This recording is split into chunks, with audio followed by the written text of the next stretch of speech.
Picture this. You are standing in the center of a town square that feels more like a sun-bleached arena.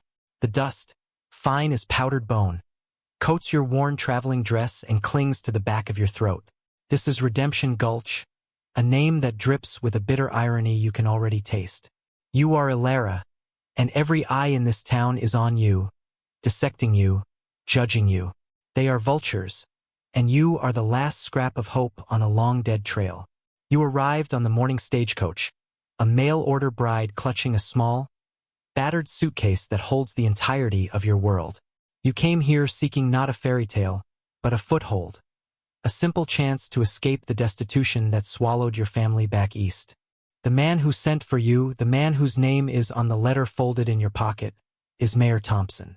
And he is standing before you now, his portly frame squeezed into a waistcoat of garish brocade, his face a mask of theatrical disgust. He holds up a piece of paper, not your letter, but another, a telegram. His voice, slick with oil and malice, booms across the unnatural silence of the square. It has come to my attention, he announces, his gaze sweeping over the assembled townsfolk before landing on you like a physical blow, that this woman, Ilara Vance, is not the simple, virtuous maiden she was advertised to be. A murmur ripples through the crowd. You flinch, your blood running cold. How could he know? She is, in fact, a widow. Her family, the Vances of Boston, lost their entire fortune in a foolish shipping venture.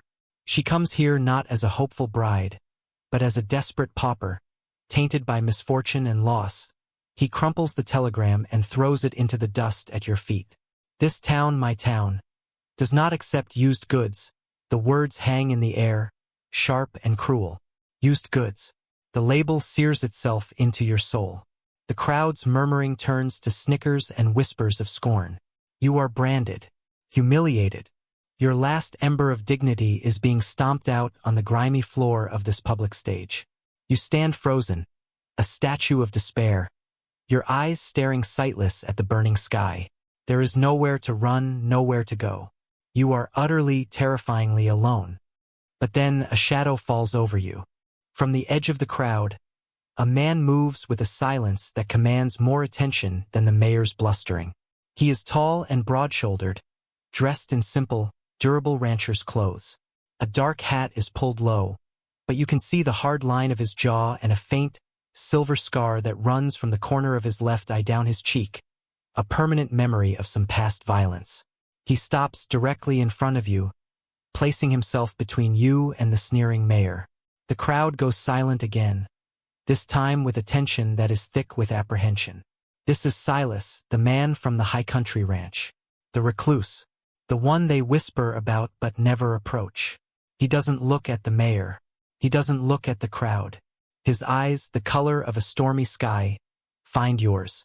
They hold no pity, only a steady, unreadable intensity. Mayor Thompson puffs out his chest. Silas, this is no concern of yours. Step aside. Silas doesn't move. His voice, when he finally speaks, is low and rough, like stones grinding together. You're right, he says, his gaze never leaving yours. It's my concern now. He takes a deliberate step closer to you, his presence a solid wall of protection. The mayor sputters, his face turning a blotchy red. What is the meaning of this? You have no claim here. Silas slowly turns his head, fixing the mayor with a look so cold it could freeze fire. She came here to be a bride, he states, the words flat and final. Then he turns back to you, his expression softening by an almost imperceptible degree. And in the stunned silence of the town square, before God and everyone, he makes a declaration that changes everything. The arrangement stands. She'll be mine. The journey to Silas's ranch was a study in silence. He had simply taken your suitcase, his large, calloused hand brushing yours for a fleeting second, and gestured with his head toward a sturdy wagon hitched at the edge of town.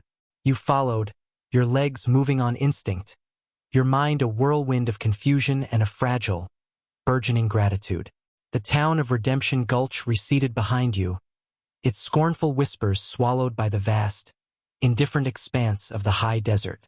The landscape grew wilder, the road narrowing to a rugged track that climbed steadily into the foothills. Immense rock formations, weathered by eons of wind and sun, stood like ancient sentinels guarding a forgotten kingdom. Silas handled the team of horses with an easy, practiced command, his focus entirely on the path ahead. He did not speak, and you did not dare to. The silence was not empty. It was filled with the rhythmic clatter of hooves, the creak of the wagon wheels, and the weight of 1,000 unspoken questions. You stole glances at him, this strange, solitary man who had plucked you from the depths of public ruin. His profile was stark, carved from granite and sorrow. The scar on his cheek was not just a mark, but a story you felt you had no right to ask about. His stoicism was a fortress, and you had no idea if you were a prisoner or a guest within its walls. After what felt like an eternity, the wagon crested a final ridge, and the vista opened up before you. Nestled in a valley, protected by a ring of tall pines and a sheer cliff face, was his ranch. It was not large, but it was immaculate. A simple, sturdy cabin built of dark, weathered logs stood at the center, a thin curl of smoke rising from its stone chimney.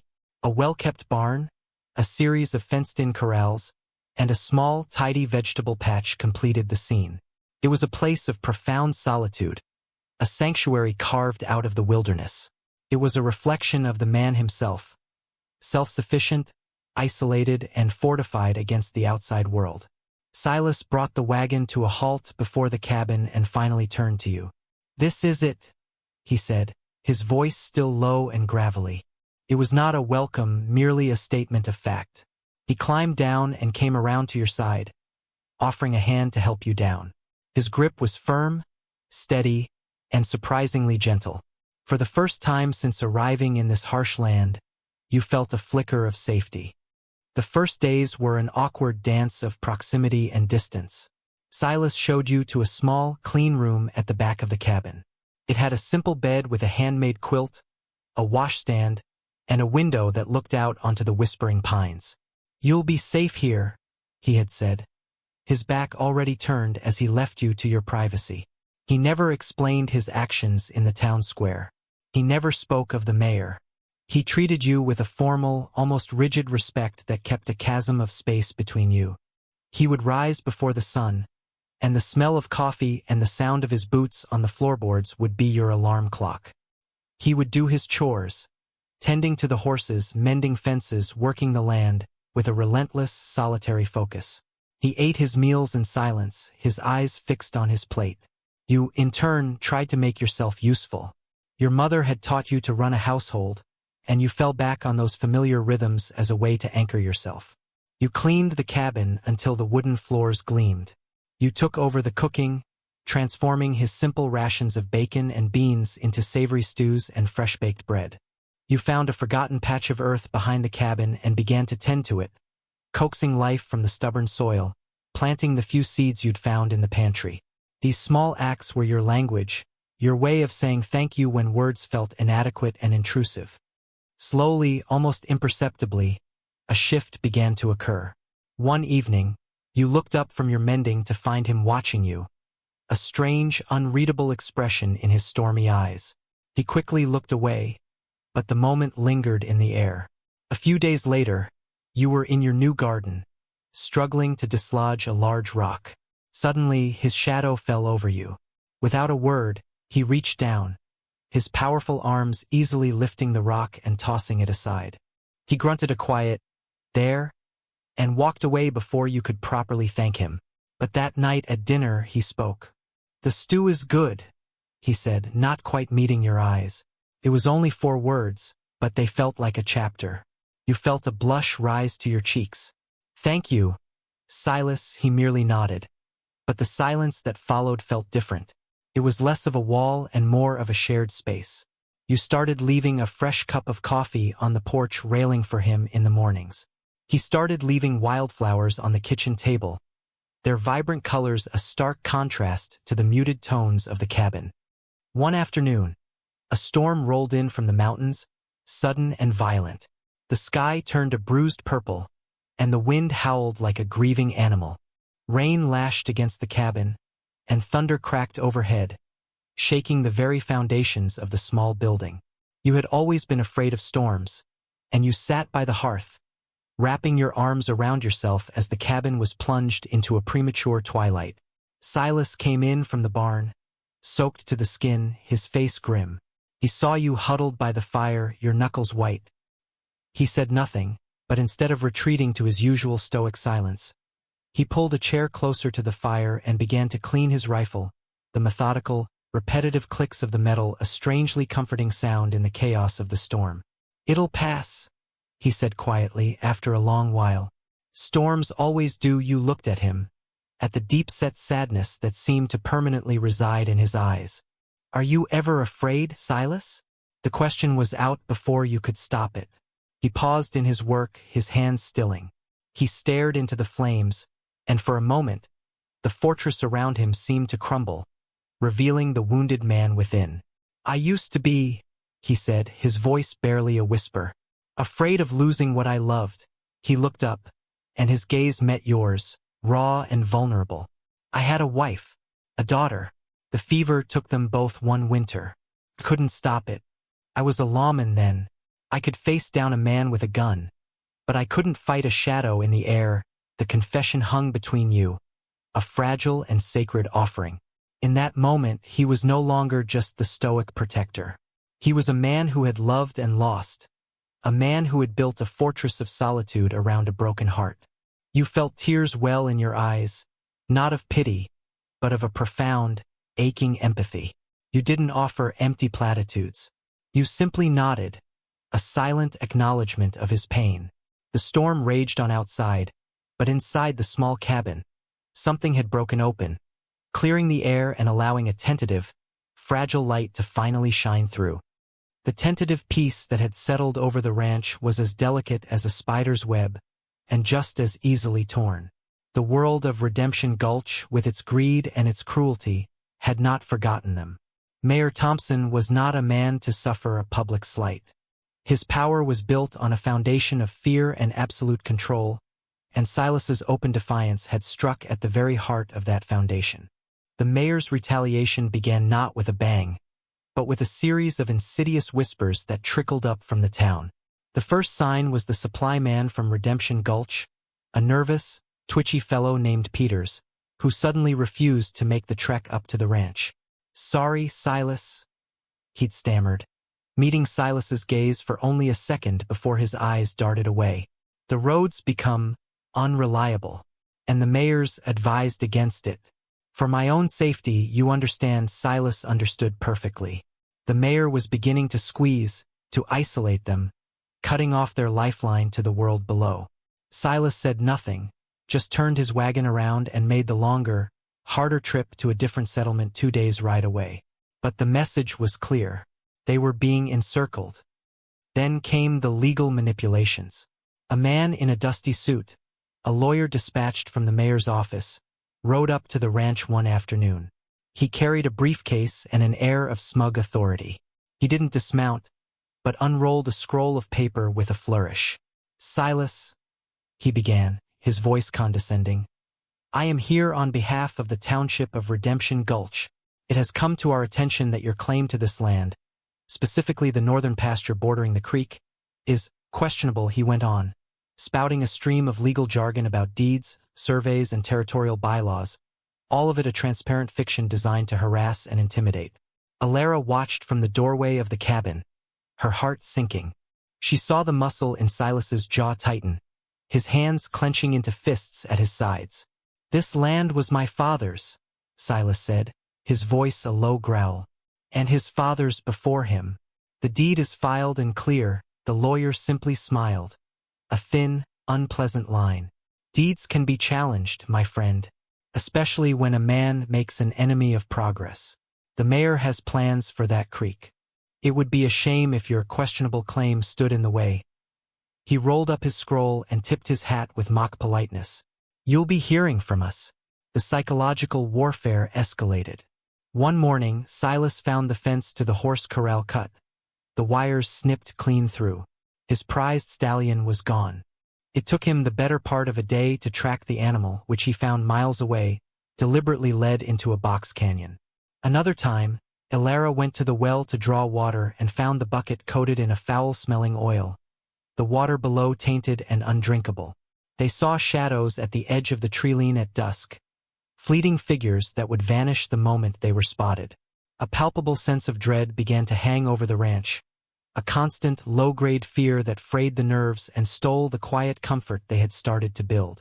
The sanctuary was becoming a prison.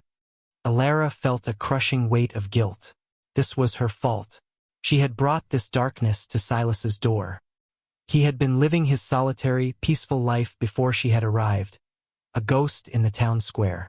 She had been the catalyst for the mayor's vengeance. One evening, as Silas was cleaning the oil from the well bucket, his face a grim mask of controlled fury, she couldn't bear it any longer. "Silas," she began, her voice trembling, "this is because of me. The mayor, he wants me. If I leave, he will leave you alone." She looked at him, her eyes pleading. "I can go. I can disappear. You shouldn't have to suffer for my sake." Silas stopped his work. He dropped the rag and turned to face her fully. He stepped close, so close she could see the flecks of silver in his stormy eyes. He reached out and gently took her chin in his hand, his touch firm but not rough, forcing her to meet his gaze.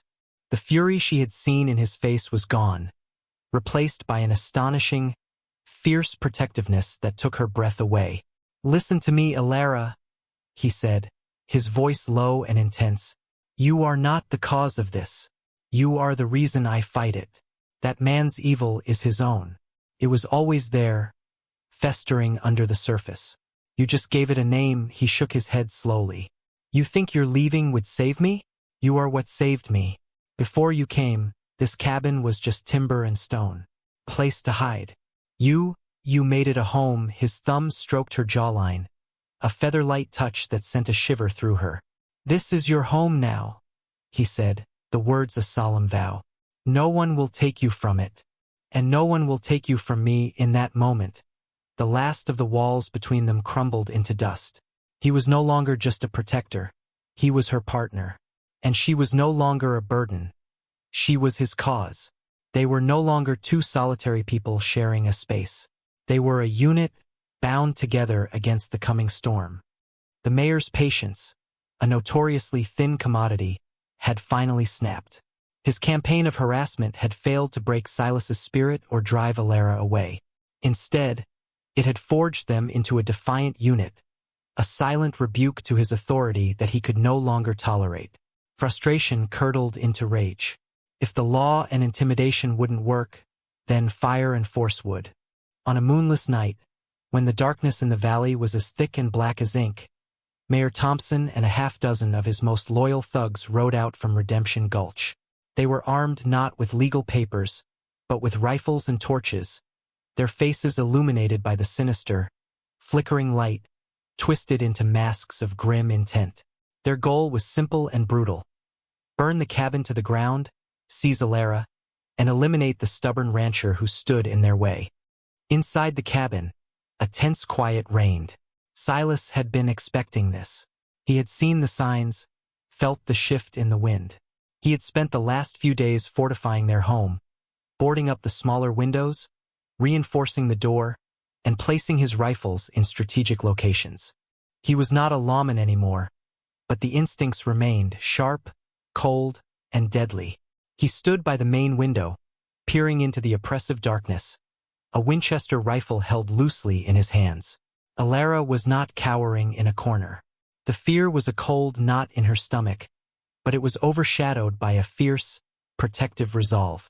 She had found something here with this man, a sense of belonging she had never known, and she would not let it be torn from her without a fight. She moved with a quiet efficiency, checking the water buckets they'd filled for fire, her hands steady as she laid out boxes of ammunition on the main table. She was no longer the desperate woman from the town square. She was a defender of her home. The first sign of their arrival was the whinny of a nervous horse, quickly silenced.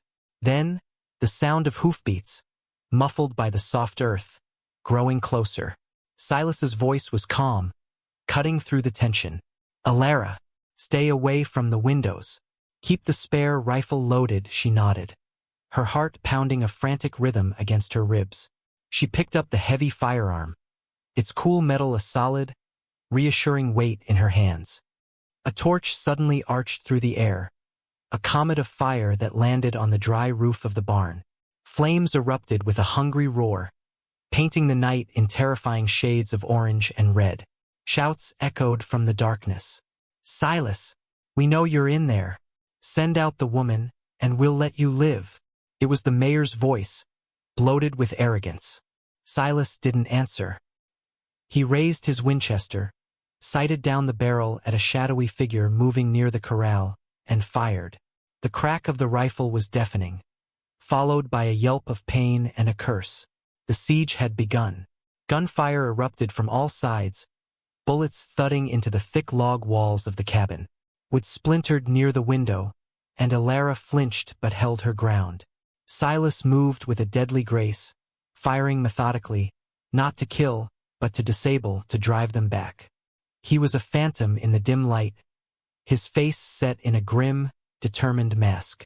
For a while, they held their own, a desperate two-person army against a band of thugs.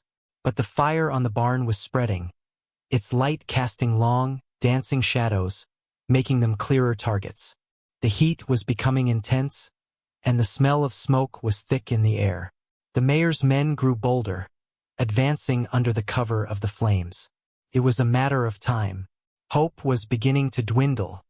And then, from the ridge behind the cabin, a new sound split the night. It was not the sound of the mayor's men. It was another rifle shot, then another coming from a different direction. One of the thugs advancing on the cabin cried out and fell. The mayor's men spun around in confusion, their assault faltering. Figures emerged from the darkness of the high ground, their forms silhouetted against the fiery glow of the burning barn. It was old Jedediah, a neighboring rancher whose water rights the mayor had tried to steal years ago. A fight Silas had quietly helped him win. Beside him was Mr. Abernathy, the Redemption Gulch blacksmith, a giant of a man whose business the mayor had been extorting for protection money. And with them was the town doctor, Doc Miller, a man who had seen too many injuries from the mayor's enforcers, and whose conscience had finally outweighed his fear. Inspired by Silas's defiant stand, they had chosen a side. They had chosen to fight back. The tide of the battle turned in an instant. The ambush from the ridge sent the mayor's men into a panic.